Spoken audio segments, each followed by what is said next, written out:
Today I need to make a bunch of sample bead animals for my art class. I made these last summer when I was counseling at a summer camp, and they're easy enough if you know how to visually weave, but it's harder in practice, kind of. It's honestly a lot of dexterity training, like little teeny tiny things going through little teeny tiny beads, and then you have to hold it all together while you're stringing more beads. It's a lot of work and it needs a lot of patience.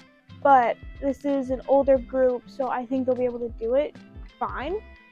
And so I need to make samples. Now you can get patterns for them. I have seen patterns for the bead animals, and I'm going to be using some of those patterns today. That way I can print them off for the class. That way they can kind of have a visual guide right in front of them while I try to explain to them how to do it. I got these beads from my place of work. I want to say this set was like $13. They didn't have any of the big 2,500 piece sets, so this is what I'm using for my samples, but I did order those off of Amazon because none of the stores in our general area had the big kits, and how else am I gonna get them, I'm not going to Hobby Lobby. So these are the beads that we have to work with, and then I have these laces. You want the plastic laces because they tend to hold their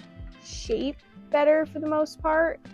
You could use string if you wanted, but then your beads would be kind of loose. So this has the kind of rigidity that you want while also being flexible, but not as flexible as yarn, but not as rigid as wire. You know what I mean? So this is typically what you want. Other thing you're gonna need is just scissors. I used these in my last project, which is why there is clay all over them. But this is essentially all you'll need. If you want to make it into a keychain, you're gonna need a little flip of some sort.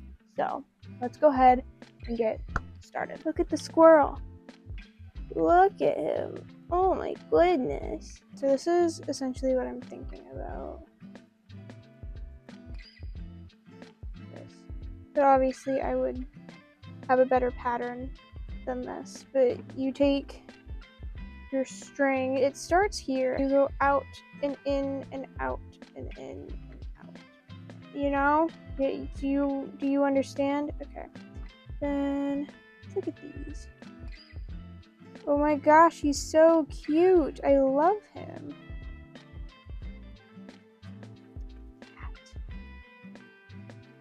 Oh, and it gives you, that's nice.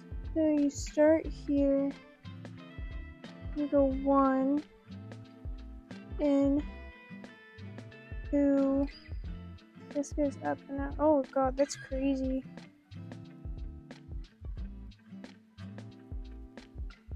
Here's our iguana. Okay, let's try some of these. So I'm gonna have this off to the side, so you're not gonna be able to see it the whole time, but trust it's there. Oh!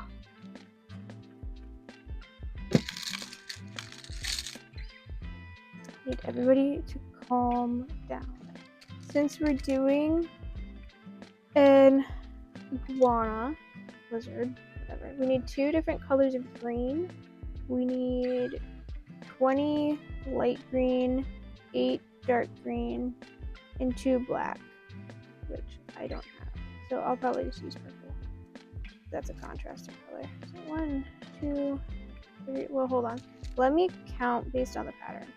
So there's 2 at the top, and then 2 eyes,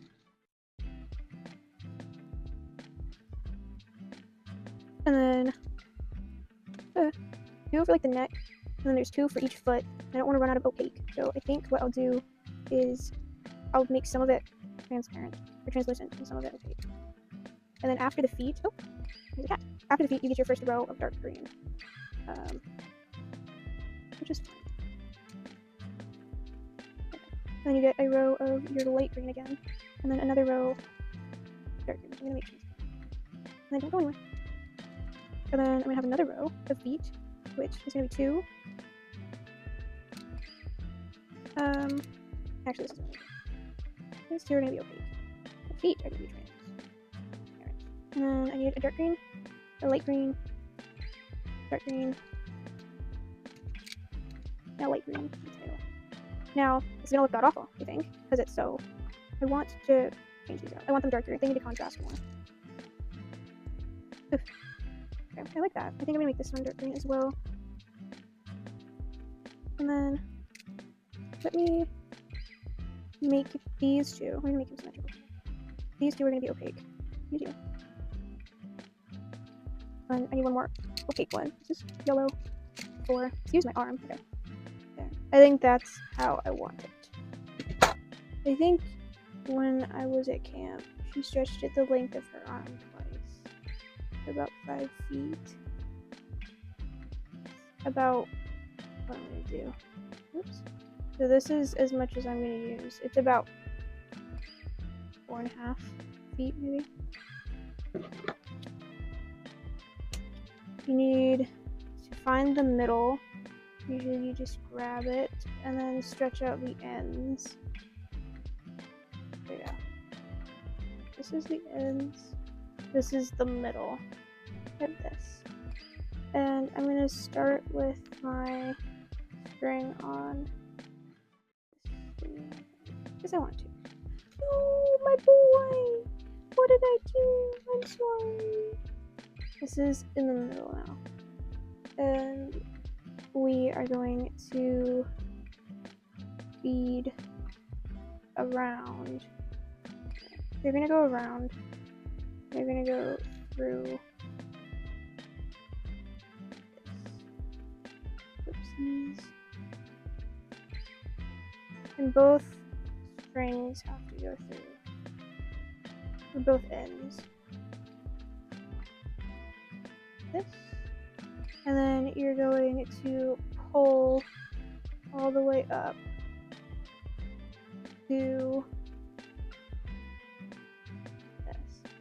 this. So now you have your first like stitch, technically. I don't know what you actually do. Alright, now the next thing you're gonna do it again. But this time you're gonna do it with these 3.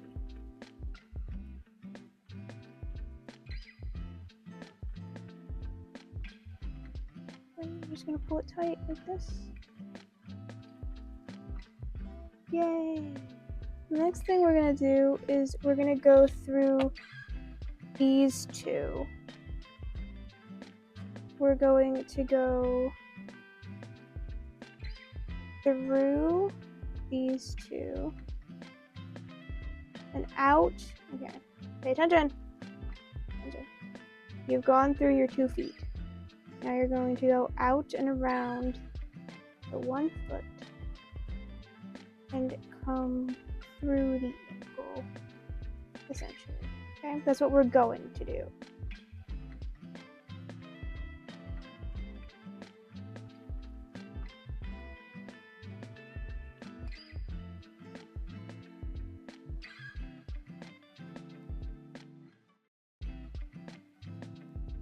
There you go. Alright, now that we have that, we are going to go through our first set of stripes.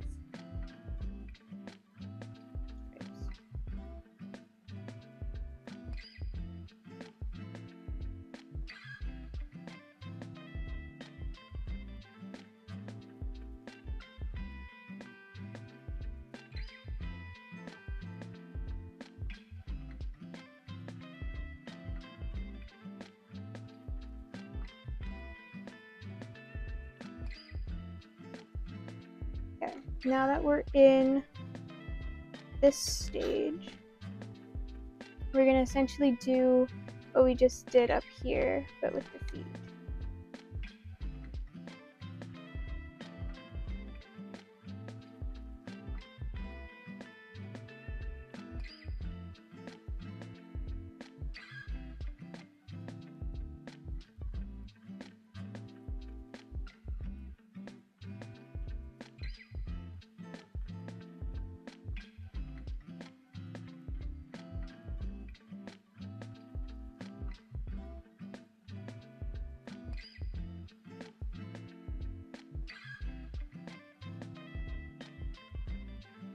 when we get to the end, we get to tie it. So excited. Alright, make sure the tail is tightened down.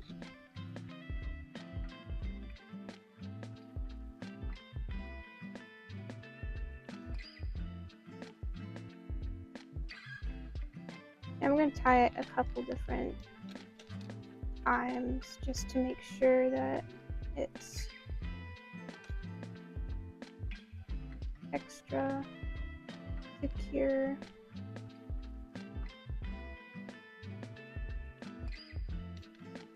There we go. They're cute. I love them. Now that's tied down, I'm just gonna cut off these. Or not. Oh, I'm sorry I bumped you. We're just gonna try and. There you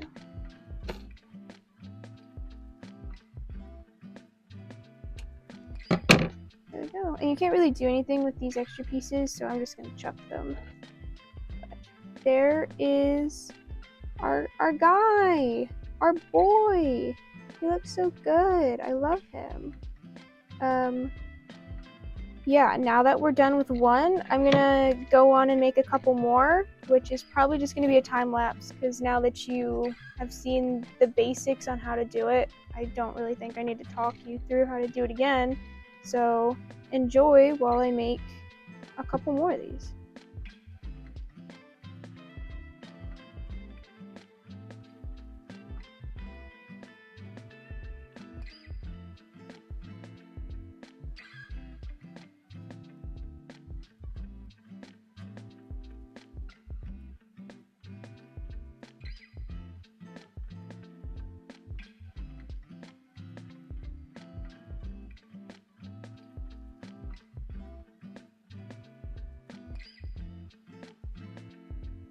Okay, so I finished my 3. I think they're really cute.